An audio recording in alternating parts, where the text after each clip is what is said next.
Which cartoon pilots from the 1960s never made it past their very first test run?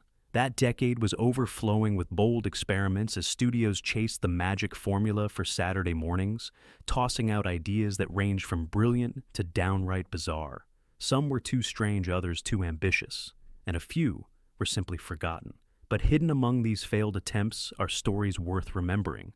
And by the end, you might be wondering which of these shows deserved another shot. 1. Gene Hatchery. The Trap, 1964. Imagine a Western hero who wasn't a rugged gunslinger, but a tongue-in-cheek parody of one. That was Gene Hatchery, a cartoon pilot produced by Total Television, the studio behind hits like Underdog and Tennessee Tuxedo. In 1964, Westerns were still everywhere, on primetime TV, in movie theaters, and even trickling into Saturday mornings. The idea was simple: spoof the genre by creating a bumbling cowboy who couldn't shoot straight and always ended up in ridiculous predicaments. The pilot, titled The Trap, leaned heavily into parody. Gene Hatchery strutted around like a self-styled hero, but every attempt at bravery fell flat. Whether it was falling off his horse, misunderstanding his mission, or being outwitted by outlaws, Gene was the ultimate almost hero. The comedy came from the contrast between his swagger and his sheer incompetence. Supporting characters included a sarcastic sidekick and villains that were more annoyed than afraid of him. Total Television hoped Gene Hatchery would catch the same lightning-in-a-bottle success as Underdog. The studio had mastered the formula of short gag-driven cartoons with quirky heroes, so a Western spoof seemed like the next logical step. But networks weren't convinced. By the mid-60s, Westerns were actually beginning to decline in popularity, especially among kids who were starting to shift towards superheroes and sci-fi. A cowboy spoof might have felt too tied to yesterday's trends. The pilot never went to series, though it survives today as a curiosity online. Watching it now, you can see the DNA of Total Television's humor: fast-paced jokes, silly dialogue, and a hero who always stumbled at the wrong time.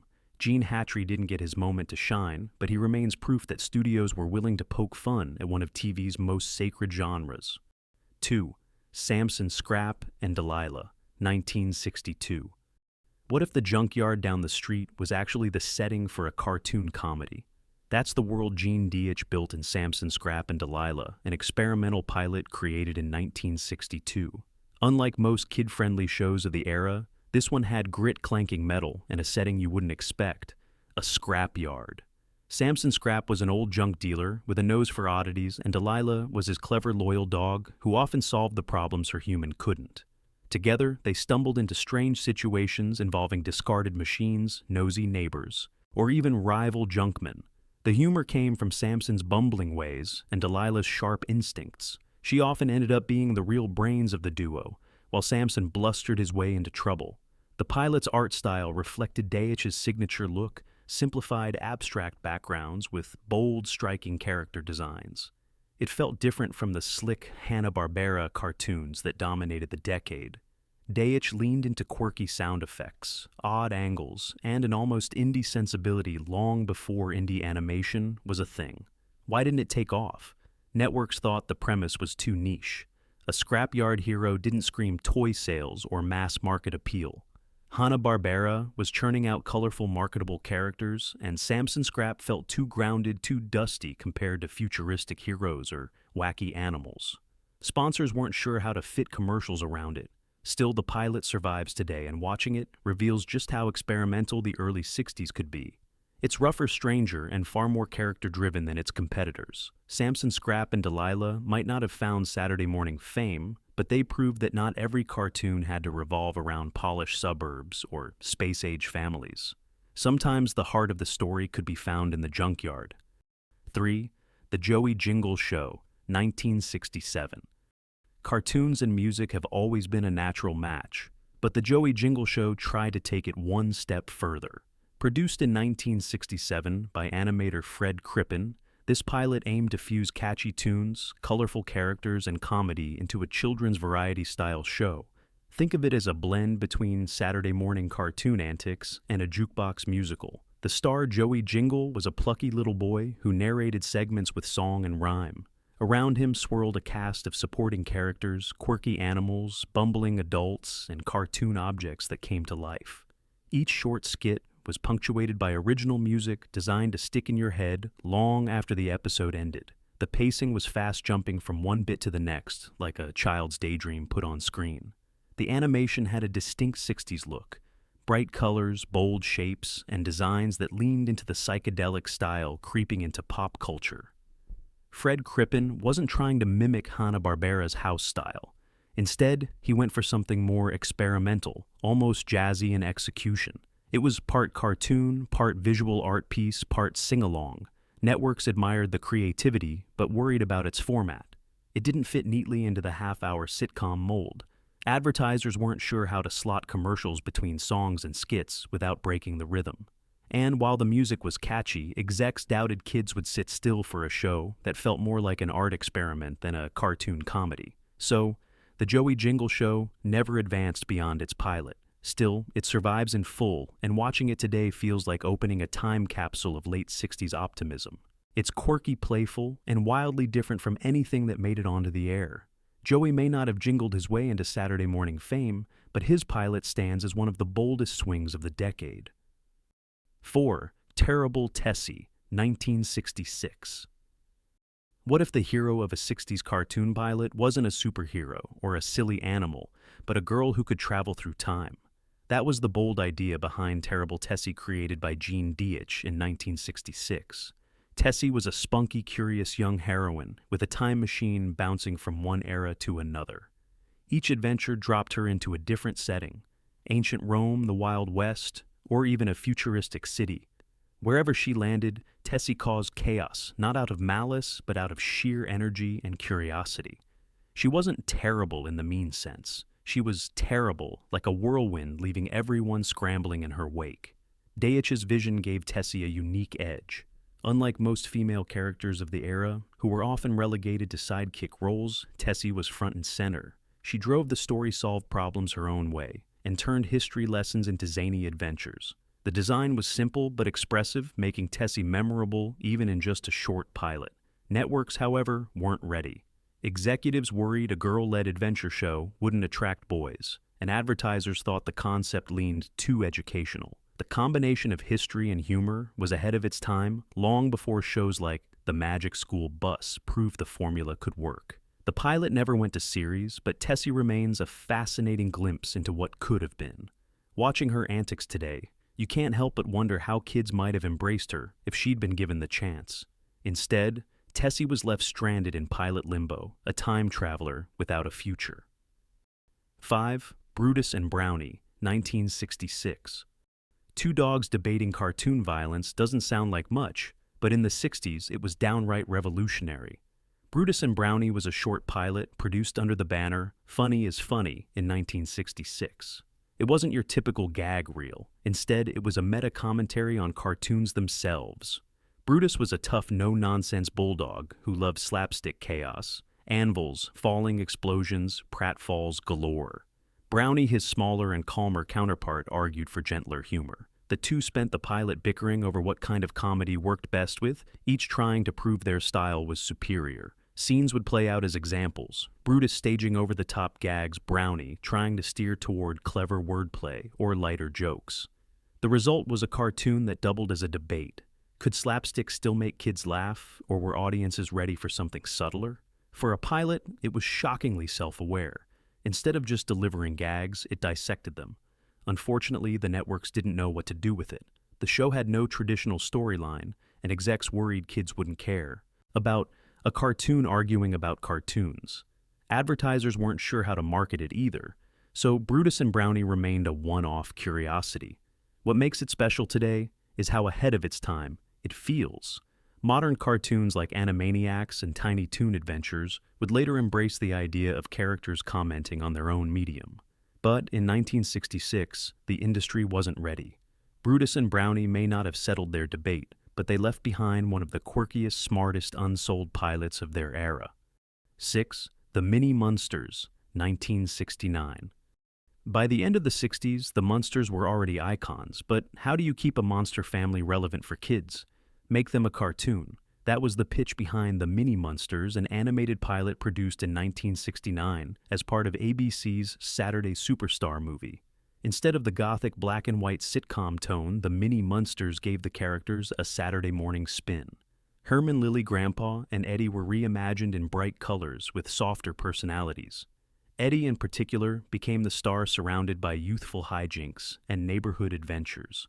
The stories leaned on light comedy slapstick and a dash of spooky flavor. The animation style was unmistakably late 60s, bold outlines, limited motion, and exaggerated designs that turned the Munsters into caricatures of themselves.